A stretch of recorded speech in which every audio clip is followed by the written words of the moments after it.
bohong. Aku hanya memikirkan satu peraturan penting. Kenapa kau lakukan hari ini kalau kau bisa melakukannya besok? Hahaha. Few moments later.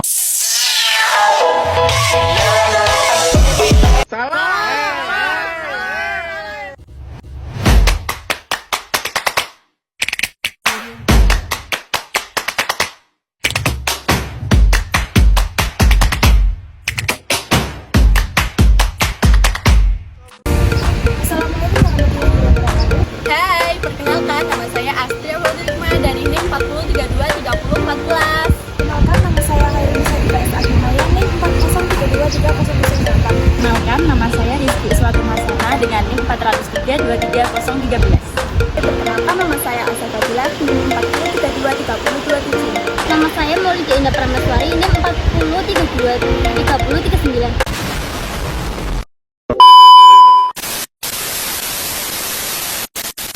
Prinsip etika profesional ada 6. Antaranya yang pertama, dapat dipercaya atau jujur, integritas, reliabilitas, dan loyal.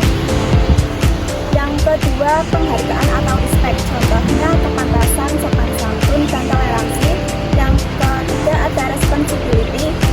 Contohnya bertanggung jawab dan menjadi teladan. Yang keempat ada kelayakan dan keadilan. Contohnya terbuka, profesional, dan kebersamaan. Yang kelima ada perhatian atau memperhatikan kesejahteraan orang lain. Dan yang keenam ada kewarganegaraan. Contohnya patuh kepada undang-undang. Di sini saya akan menjelaskan tentang dilema etika, yaitu situasi yang dihadapi oleh seseorang, di mana ia harus mengambil keputusan tentang perilaku yang tepat.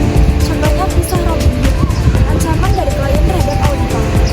Rasionalisasi perilaku tidak etis, yaitu proses mental di mana individu atau kelompok mencoba menenangkan atau memberikan alasan untuk tindakan yang bertentangan dengan norma atau prinsip etika.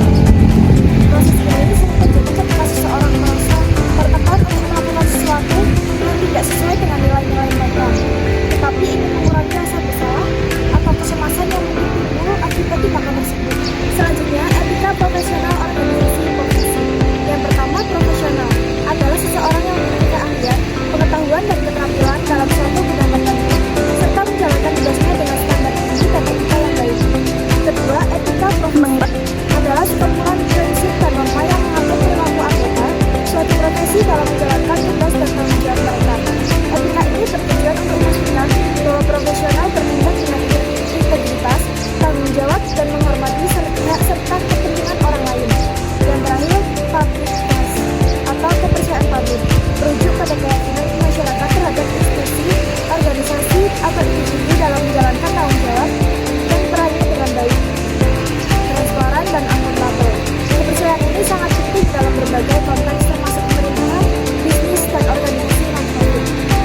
Jadi, prinsip etika profesi akuntan di Indonesia ada 8. Yang pertama, tanggung jawab profesi. Yang kedua, ada kepentingan publik.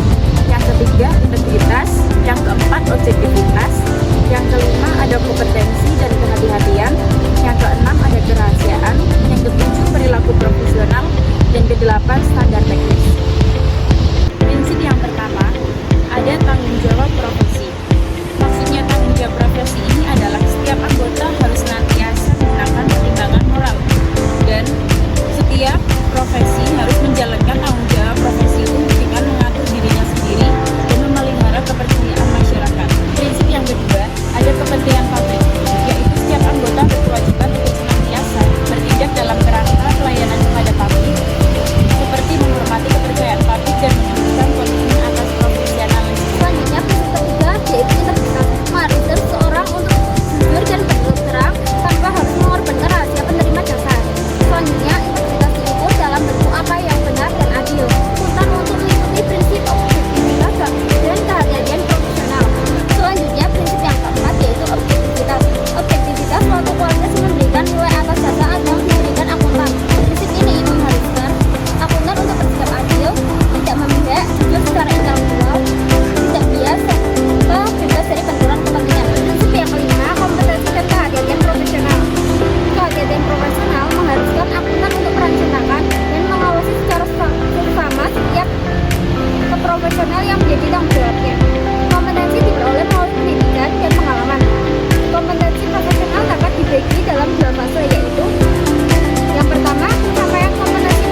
anggota harus menghormati kerahasiaan informasi yang diperoleh selama melakukan jasa profesionalnya dan tidak boleh memakai atau mengungkapkan informasi tersebut tanpa persetujuan.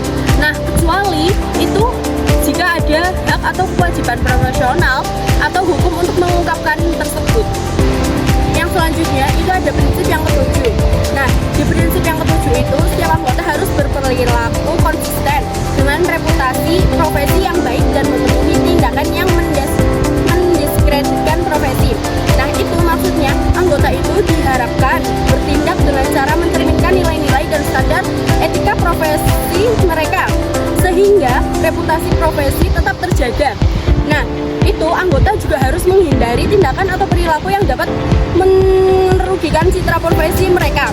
Nah, ini termasuk juga tindakan yang tidak etis, tidak profesional, atau yang dapat menimbulkan pandangan negatif dari masyarakat. Nah, yang selanjutnya itu ada prinsip yang ke-8. Nah, setiap anggota harus melaksanakan jasa profesionalnya sesuai dengan standar teknis dan standar profesional yang relevan. Nah, standar yang harus ditaati oleh standar yang dikeluarkan oleh IAI atau IVET. Nah, dan peraturan perundangan yang relevan. Nah, maksudnya setiap anggota harus menjalankan dengan penuh tanggung jawab dan profesional. Dan anggota juga harus mematuhi